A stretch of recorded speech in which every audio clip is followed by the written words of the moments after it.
tarde. Hoje no Panorama nós vamos falar sobre Brasília. No fim de semana, a capital federal completou 58 anos. Foi no dia 21 de abril de 1960 que a cidade começou a escrever a sua história.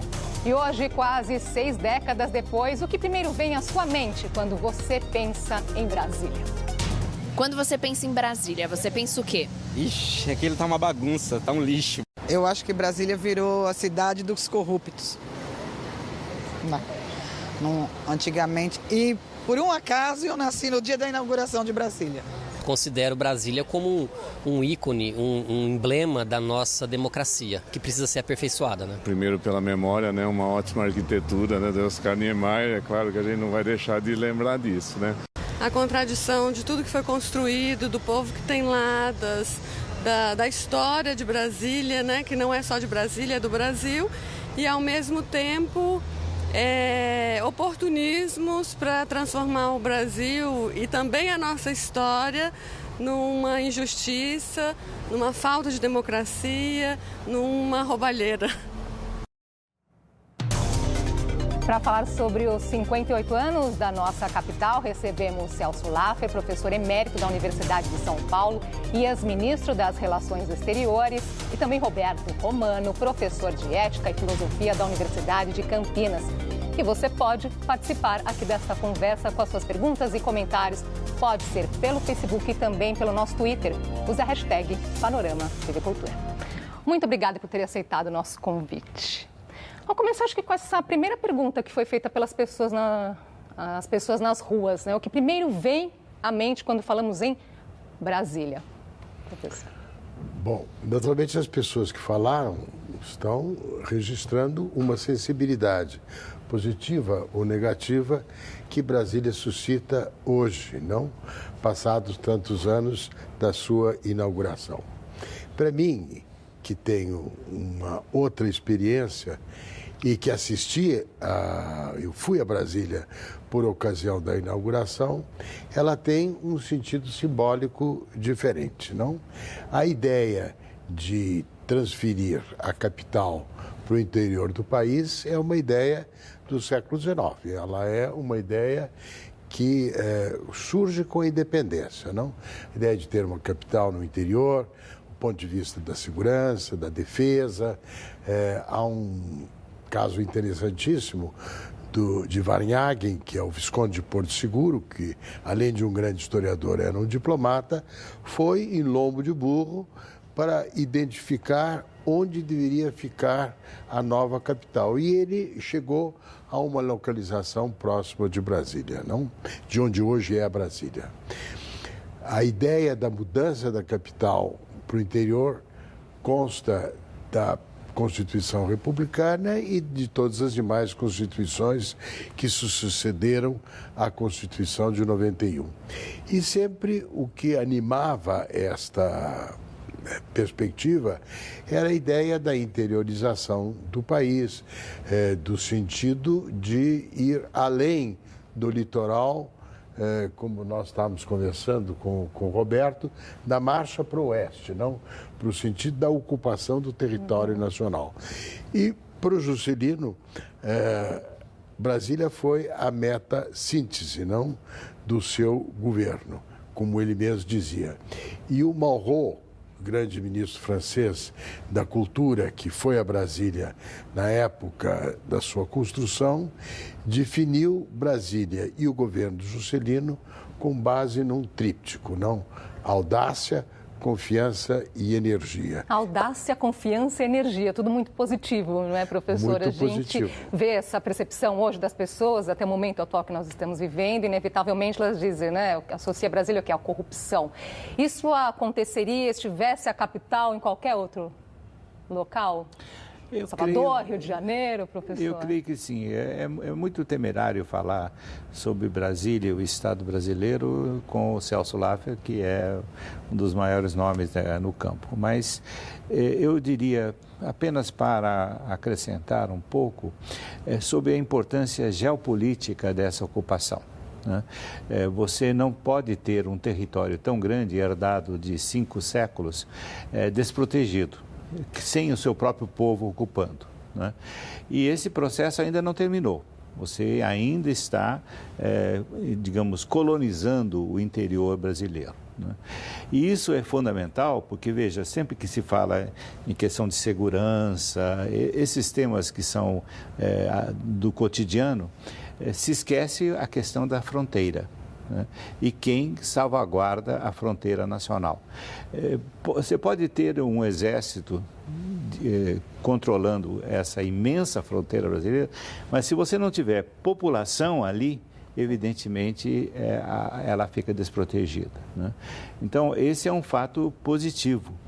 O que me parece é que a sociedade brasileira, as cidades brasileiras, as bases do Estado brasileiro cresceram, se multiplicaram, se tornaram cada vez mais complexas, mas o Estado brasileiro continua um pouco fechado em determinados parâmetros que são herdados do pretérito, né? Então, veja, você tem uma supercentralização das políticas públicas em Brasília, né? Você tem praticamente 80% das políticas públicas centralizadas em Brasília. Você não tem um pacto federativo forte, você não tem respeito às unidades de base, né?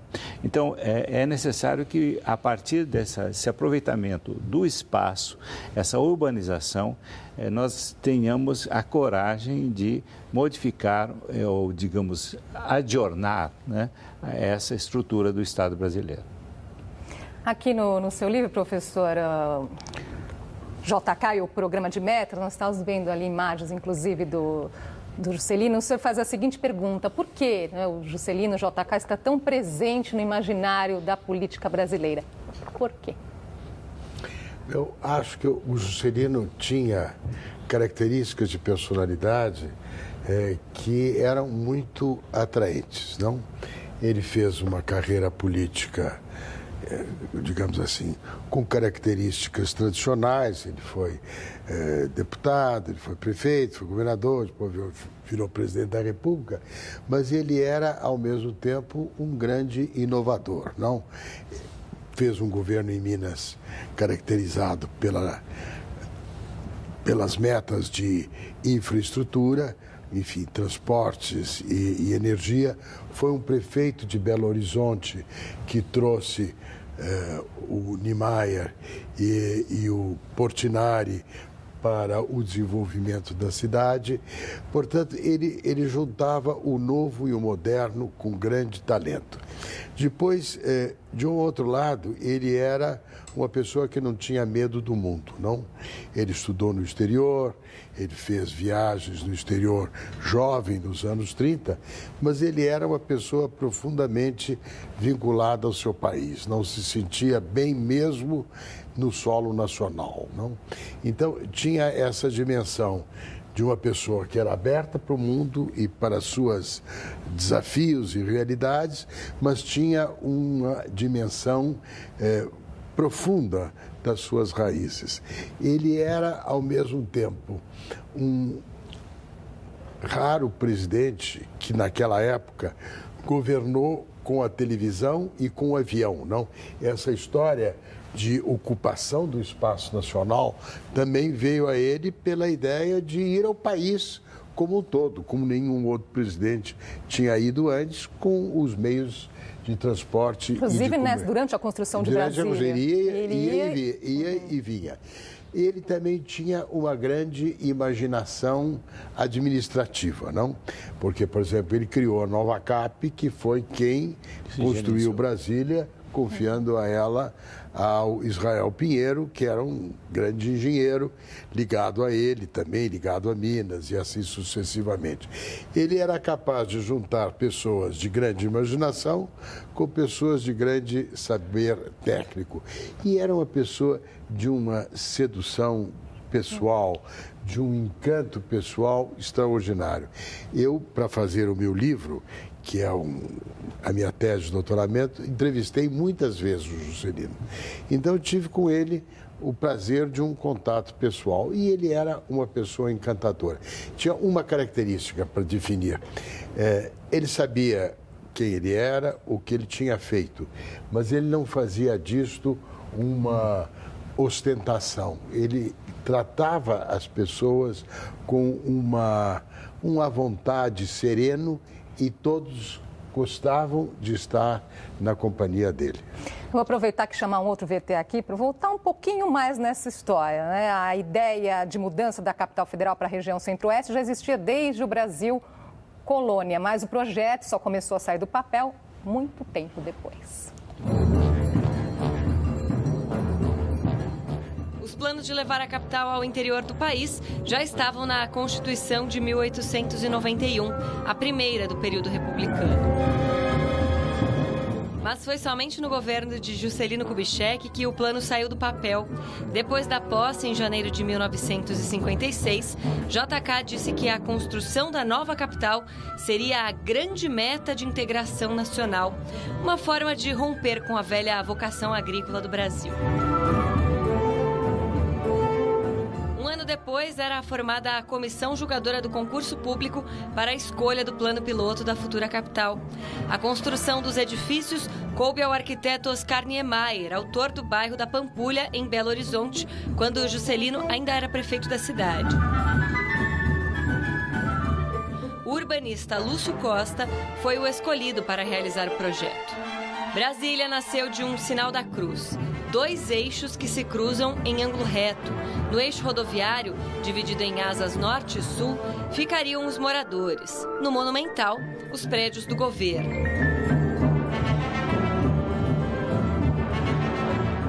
No projeto de Lúcio Costa, os conceitos modernistas de cidade.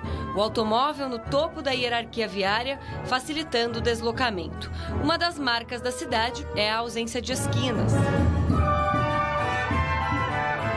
Brasília foi inaugurada em 21 de abril de 1960. Segundo estimativas, Brasília custou o equivalente a 83 bilhões de dólares. Sem conseguir empréstimos junto ao FMI, Juscelino vendeu títulos da dívida pública e emitiu moeda, provocando o aumento da inflação e do custo de vida no país. No mundo inteiro, Brasília é a única cidade construída no século XX classificada como Patrimônio Cultural da Humanidade pela Unesco.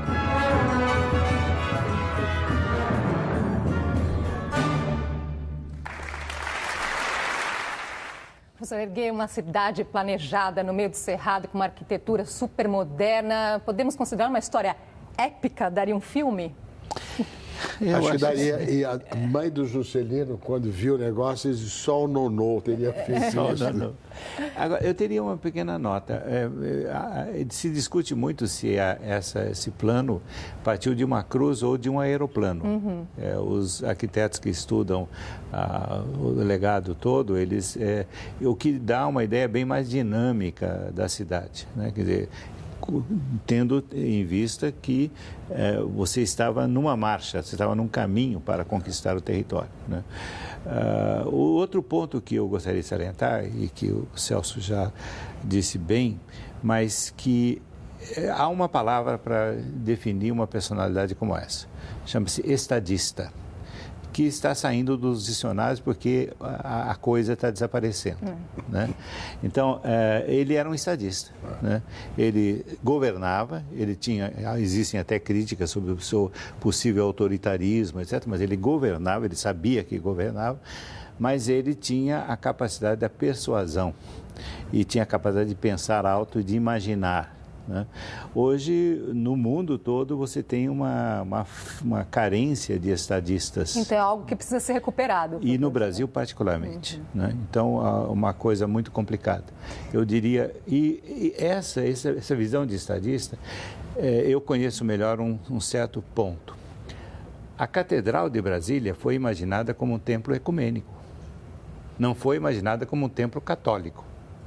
Houve ali uma pressão da hierarquia católica, etc., que, digamos, acaparou, né? Assambarcou, né, aquele templo. Essa ideia de você ter um templo aberto para todas as religiões, né, é própria de um pensamento político de estadista. As pessoas já estão participando aqui da nossa conversa. João Oliveira, pelo Facebook, ele diz: uma cidade bonita, eu não conheço pessoalmente, apenas pela mídia, pelo fato histórico, e gostaria de um dia conhecer. A Jocely Aparecida diz: pena que uma cidade tão linda esteja passando por problemas tão desagradáveis. Quem sabe em tempos novos as coisas melhorem. Ela está aqui dizendo parabéns pelos convidados, alto nível. Nós estamos fazendo uma enquete também pelo nosso Twitter para você participar. Nós queremos saber o que primeiro vem à sua mente quando pensa em Brasília. A arquitetura de Niemeyer, a corrupção dos políticos, a administração do Brasil. Agora, retomando um pouquinho essa questão do JK, ele comenta que quando o projeto de Brasília foi aprovado, ele diz, foi aprovado porque acreditavam que não iria acontecer. Aí seria o fim, não é, professor? Então, quer dizer, foi uma questão nesse sentido de sobrevivência para ele? Olha, foi o projeto, a lei foi aprovada no primeiro ano. Ela foi uma lei, no fundo, elaborada pelo Santiago Dantas. E a UDN, que era a oposição, o Juscelino, dizia, vamos aprovar essa lei, porque ele não vai conseguir fazer. E ele vai ficar desmoralizado, não? E, na verdade, foi uma... Acreditavam que não iria acontecer mesmo. E, no fundo, a inteligência política do Juscelino foi fazer aprovar essa lei no primeiro ano, com base na ideia de que a oposição ia dizer, ele não vai fazer isso nunca e vai ficar desmoralizado, e com isso ele teve os instrumentos para realizar o projeto e a sua construção, não? Que é inclusive quando se desenhou a nova CAP, não? Que é um pouco um dos meios pelos quais o Juscelino operou essa dimensão de estadista, juntando a administração tradicional com uma administração, como foram os grupos executivos, como foi o BNDES, que tinham o controle das áreas de incerteza e foram capazes de executar grandes metas numa época de um Estado muito mais débil, com conhecimentos, né? Não tinha computador, não tinha nenhum desses instrumentos com os quais nós hoje trabalhamos. E ele conseguiu superar isso tudo. Então, isso é um pedaço da imaginação política, da capacidade de persuadir de um estadista que também sabia aonde ele queria chegar e por que ele queria chegar. Nós vamos fazer uma pausinha aqui antes de retomar. Já chegamos à metade do programa, nós voltamos já.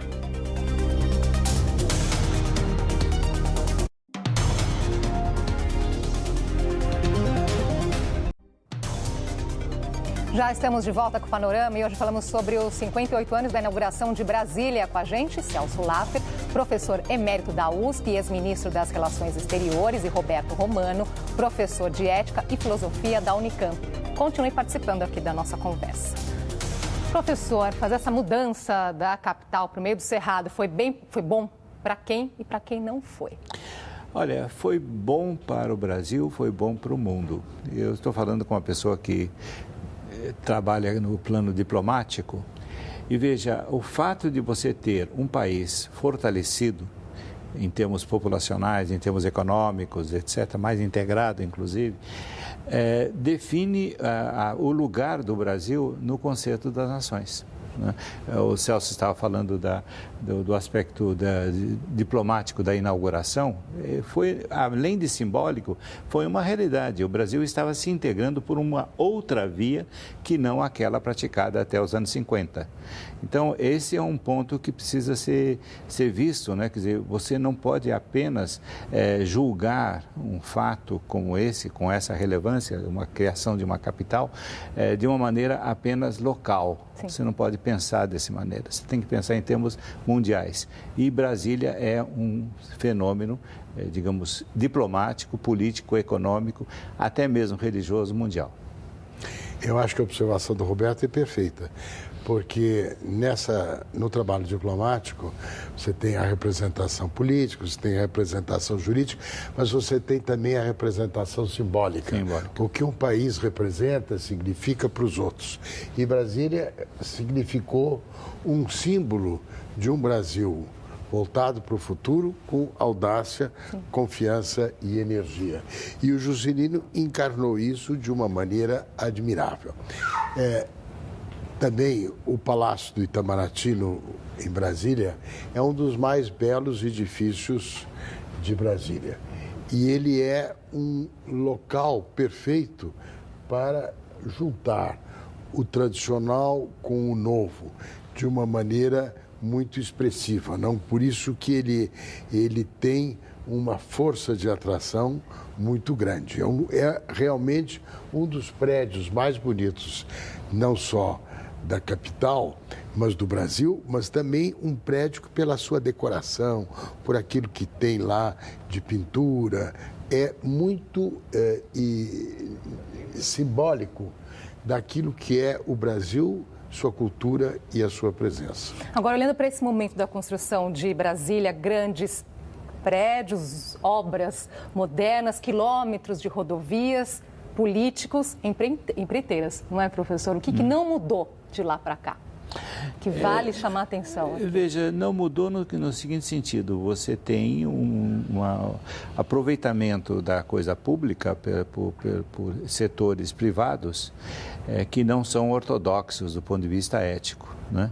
Esse é um ponto que existiu e vai existir. Mas na construção de Brasília deu um salto nesse sentido? Nessa relação? Veja, eu não diria que foi ela. Porque, veja, se você pegar boa parte dessas obras questionadas hoje em termos de justiça, pela Lava Jato e outras, elas não estão em Brasília, elas estão no Brasil inteiro e na América do Sul inteira e talvez até na África. Portanto, é um ponto mais grave do que uma questão de Brasília, né?